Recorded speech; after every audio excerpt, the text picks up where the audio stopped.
the Great Migrations, the Bambilis are one of those who are believed to have moved from the Tikari alongside the Bafuts and others of the Gemba tribe. They decided to settle by the Ngofana for protection. It is believed that the power of the Bambili people is found in this huge rock here, and the day that this rock will disappear, the Bambili man would also disappear. It is also believed that all the ancestors of this beautiful land live in the Ngofana.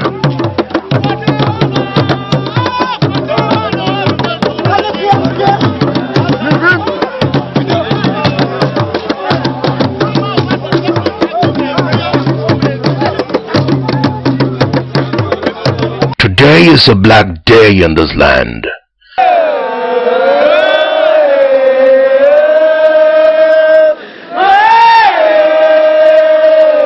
Their leader for 62 years has disappeared. Fon Awemu II, the longest ruling fawn on the grass field, is presumed to have met his ancestors in the Ngofana. It is believed in this area that chiefs, leaders, fawns don't die but pass on through a mysterious disappearance.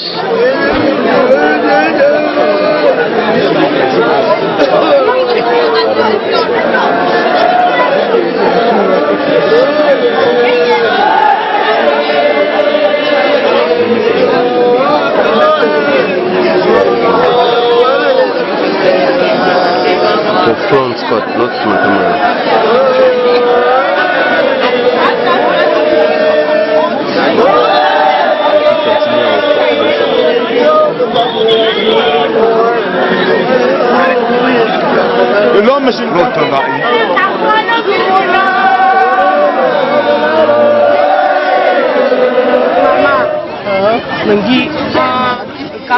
Dress a follow Mam didn't know if you ending kilo if for Mammy Miller law, I be a G, I be a million bear and didn't know if you didn't kill it now. Next. Even if you should command killer for Kawana Rose are good. So, even if you didn't kill for Malaka Julian Mandu. So, I didn't know Medingi. Baby didn't show me commanding killer now. So, my baby didn't kill the Atamapu the lawyer and Goshunu, you haven't said. My name is Esther Mboyo. Now I'm mourning the head of Bambili, my husband, who left me on the 17th last month. Now I'm mourning. The after we'll go to the stream and wash ourselves and look for the next king. Next king.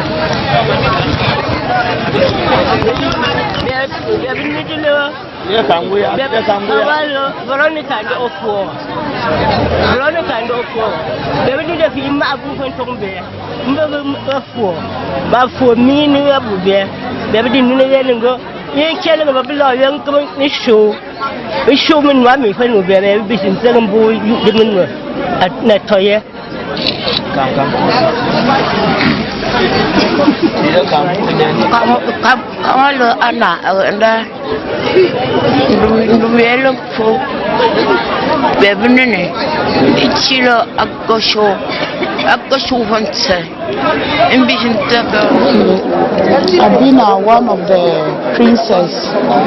I saw father decide for loss. Since he don't lost now, and almost like 2 weeks now, we already be down and we do wait from Gumbra.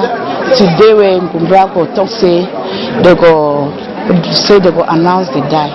For N.W.Region II falls on the brave lineage of kings who saw the transition of Bambili land to a modern town. His long reign for up to 62 years have made him the library of the history of his people.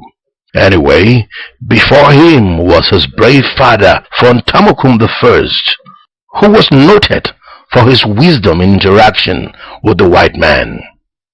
and before him was a very strong injury. The Bambili people, the Bafut people, were the two villages that traveled together from the Tikari plain. And we came up here in the 16th century, that is 15 something. And when we came, the Bafut and Bambili remained here together for almost 50 years before the Bafut group shifted downwards.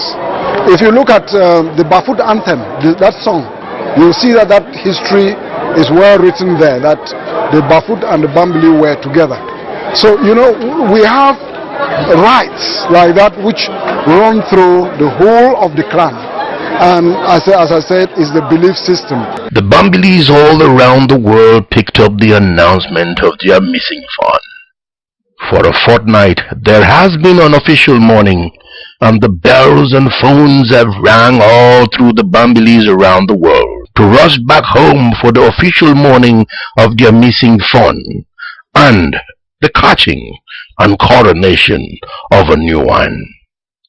When the fawn is missing, it takes about a month for the village to stay quiet, and there is nothing until when the people announces that the fawn is missing.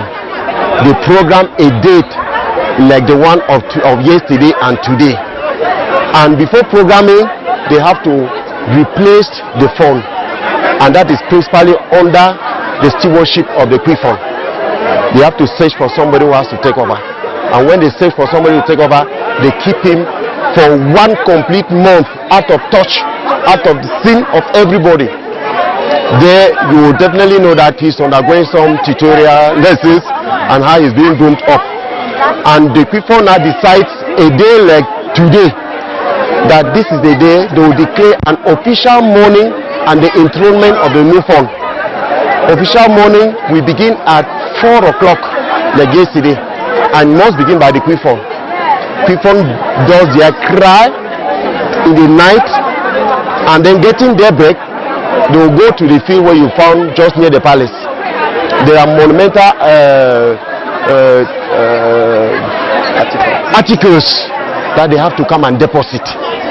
When Kwifon goes and deposit and leaves, the rest of the family members and the rest of the village, they come and deposit theirs. The D-Day has finally come, and the Bambili people are here to do the two. For the widows and close family members of the missing fawn, they haven't touched water since the announcement of the missing of their ruler. The population has by now met them for the official mourning that is taking place this night. All Bambilis are expected to have ash on their faces, and if you want to mourn deeply, ash all over your body. In the past, the ash was placed on every Bambili, all over every part of their body. Ash is just indicates that we are mourning. You can remember the Ash Wednesday, we are mourning. Yes, that is it's a dark day in Bambili. And then now? Our father, the son of Bambili, died some 2 weeks ago. So when he died like that, it was just hidden. So today is a public announcement of his disappearance.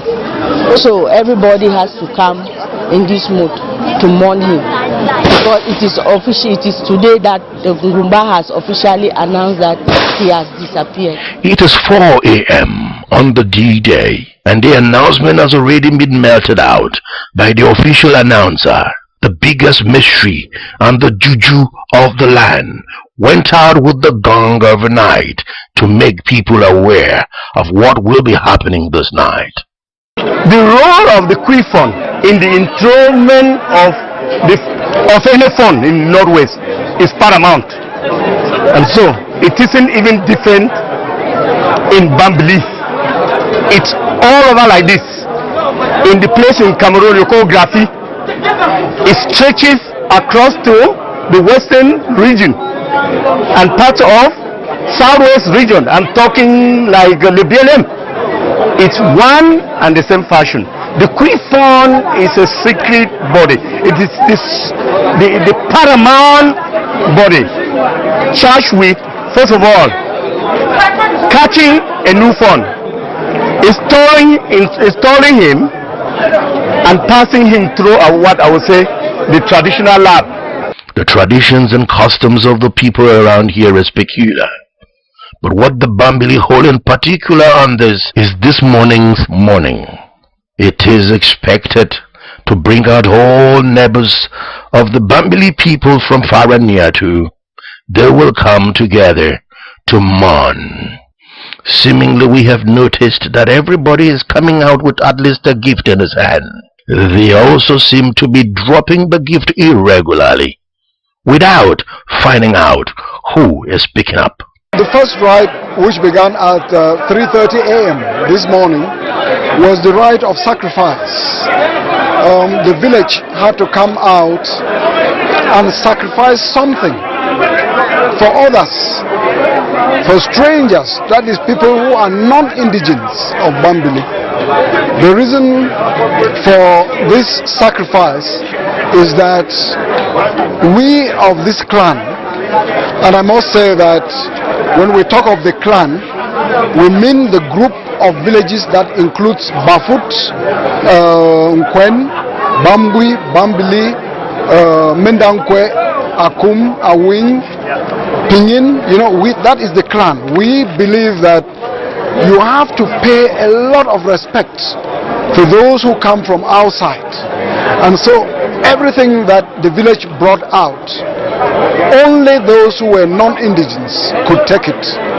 And that is to emphasize the fact that we are very welcoming to strangers, and that when you see somebody whom you don't know, regard that person as a god, because he could actually be one. And that is why we began with that rite.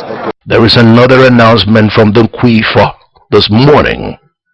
There will be a recess for 3 hours. Everybody is expected to go clean up and report for the next step. Looks like a new fund will be found any moment from now and presented to the people of Bambili. The interesting scene here is the widows of the former fund. They will be bathing for the first time since their husband got missing about a month ago. Bathing as a whole this morning has a very important traditional significance. There will be a new dawn to the Bambili people in the coming hours. It is assumed that all the cries and all the misfortune that you carry during that cry, when they say the cry is finished, you go to a stream and wash all those misfortune with the ash on yourself and say, it is now finished, I've been transformed, let me take a new leaf and chart a way forward. So that is the symbolic of bathing and then to come back. The kingmakers of this land have been at work since the announcement of the disappearance of Fon Awemu II. The deliberations have been on and on for who will take over from the missing Fon. There have been procedures, and for the past 1 month all has been put right for proper succession. Bambili, like any other graffiti, has, I would say, a battery of kingmakers who are there by birth. They are there by birth. Some of them are as young as, they can be as young as these children. That is to take over from your father. Those kingmakers are 6. People of the grass field of Cameroon are known for a peculiar culture. Some of this correspond, and some are unique to particular people and villages. Becoming a fond to the Bambili people needs a lot of God's intervention. There are some natural descriptions that will enable the selection of a new succession in any case that a fond gets missing here. Fon Tamukum II is the name he has chosen. The last Tamukum in this lineage was his grandfather, Fon Tamukum I. It is worth noting that there have been only 2 Tamukums that have ruled Bambili since the Great Migration. The new Fon has been through procedure since he was caught some weeks ago. He has not seen anybody for weeks but for the Kingmakers and the juju or the quiver in its mysteries. The new phone's first appearance in public is the next item that will happen here.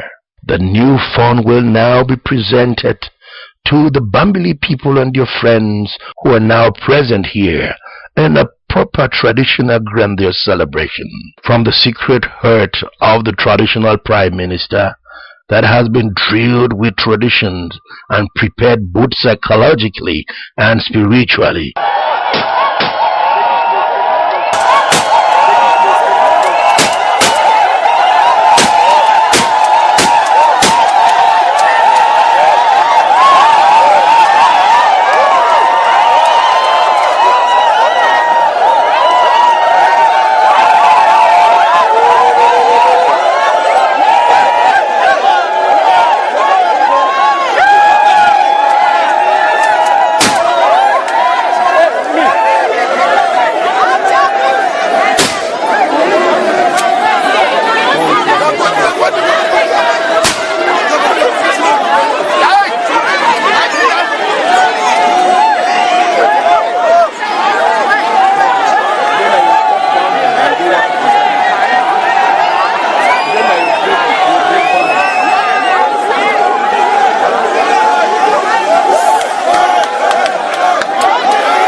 The new Fontamukun II has come in peace, and the symbol is the calm wood that he comes out with.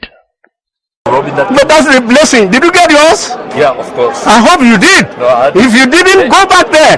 That is the blessing you are carrying out of here. You know? Everyone has to do it.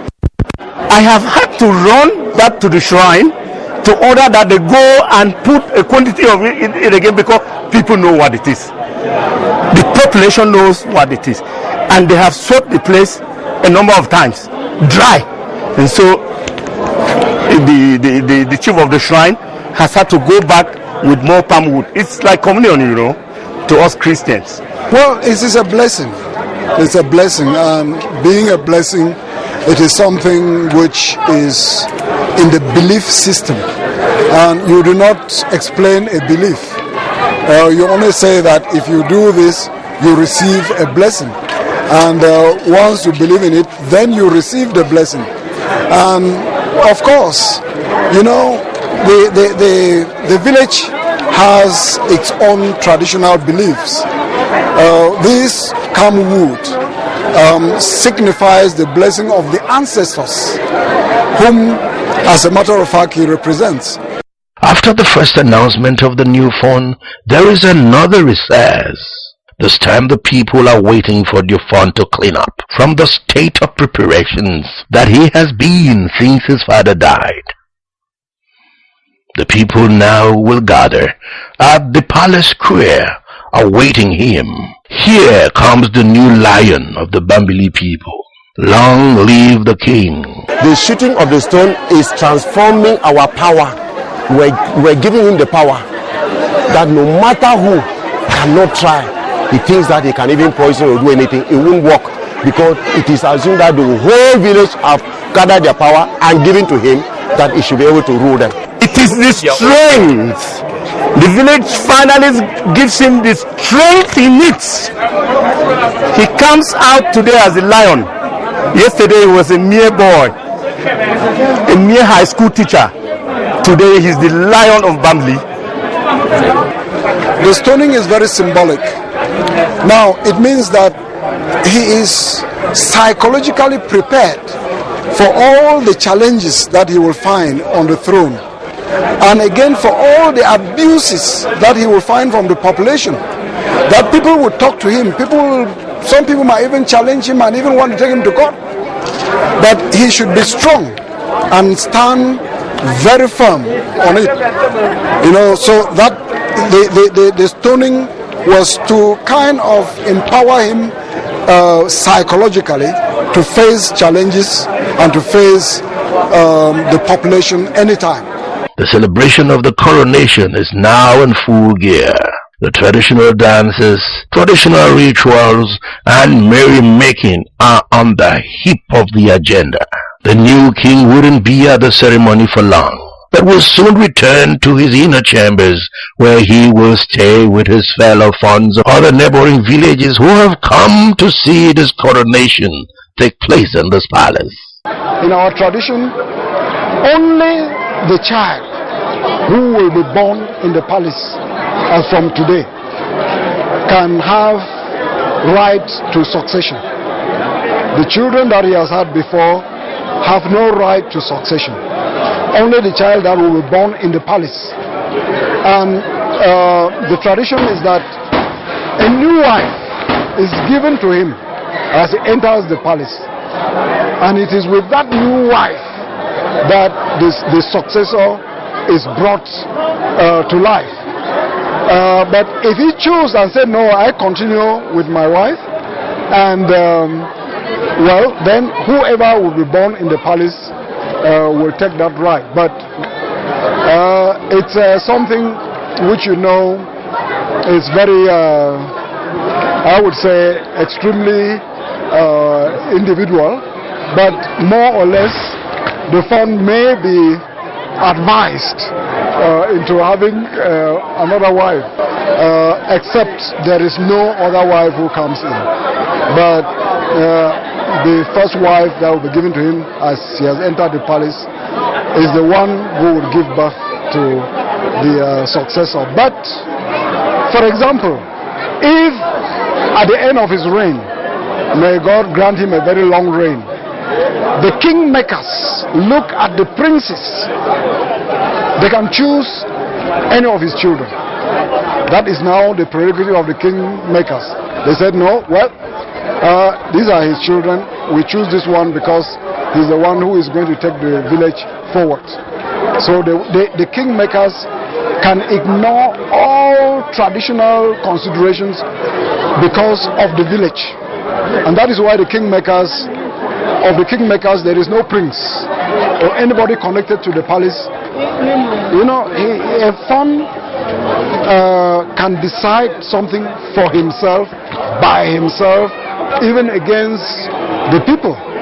That is, for example, just like he was being stoned by the people, it was giving him that power to be able to stand even popular opinion, if he knows that the opinion he has is the right one. So having many more wives is not something which is absolutely obligatory. He will be there throughout the rest of the day, receiving dignitaries, the elites, and also traditional figures of his kingdom. The celebration, despite that, will be taking place outside with the rest of the Bambili people. Long live the king, long live Fontamukung II, long live the Bambili kingdom.